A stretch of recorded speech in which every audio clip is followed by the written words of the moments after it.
A lot of the time. The Ranger cookies I've made so many, many times. And then when it was time for me to go to Academy,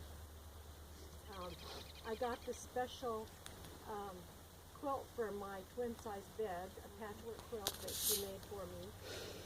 And then years later, when I was married and we had two boys, and each one of them got a quilt from Aunt Rita for their babyhood, childhood.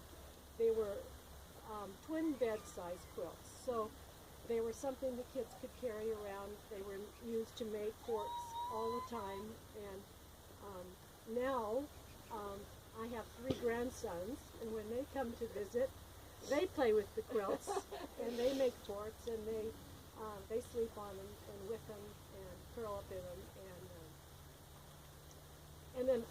and then later, well, in between that time, one time when Rita came to stay with us for several days when we lived up in the Seattle area, she says, well, I want to do something while I'm here, and she says, what can we do? And I thought, well, she says, can we go look at fabric? And I said, yeah, we can go look at fabric.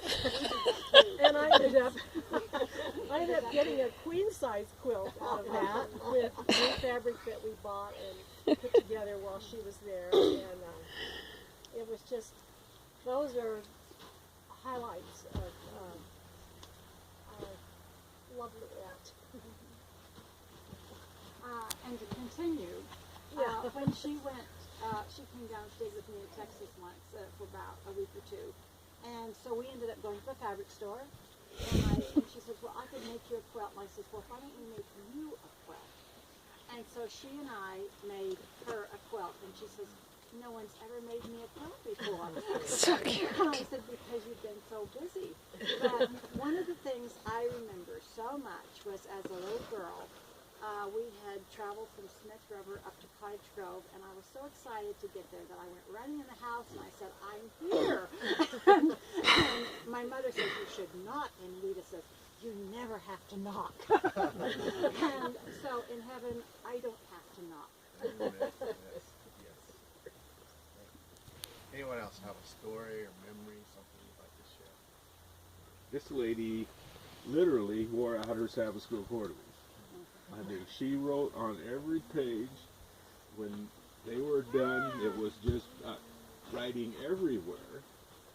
When she couldn't go to church, she'd say, now be sure and bring me the quarterly, because she knew the next one was coming. And one time she wore out one, and we had to get her a second. Oh, wow. But she spent the most time in her Sabbath school quarterly than anybody.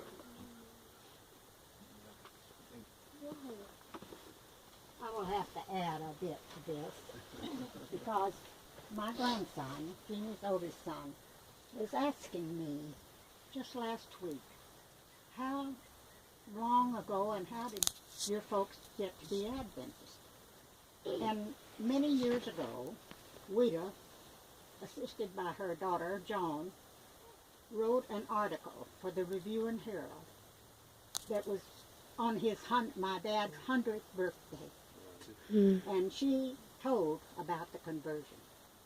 And the Review and Herald saved that article till the week we were having a family reunion down at the little church in Andalusia, Alabama, and how it worked out. All his family being baptized except him. And that was only because he had the habit of smoking that he hadn't been able to give up. Well, later on, when my oldest brother, the second oldest brother, second brother, was home from furlough in South America, he said to my dad, Dad, don't you think it's time you were baptized? And he said, well, the first Adventist he had ever heard was Elder Allen Walker. And he said, if I'm ever baptized, Elder Allen Walker said he would love to baptize me. So that had been, 40 years maybe, when the two gentlemen, Elder Walker and my dad, were very senior men. My brother helped him get a hold of Elder Walker who lived up at that time somewhere in Michigan or somewhere. And he said, I would love to come and baptize George. And he came down, and the two elderly men were baptized at Montgomery, Alabama.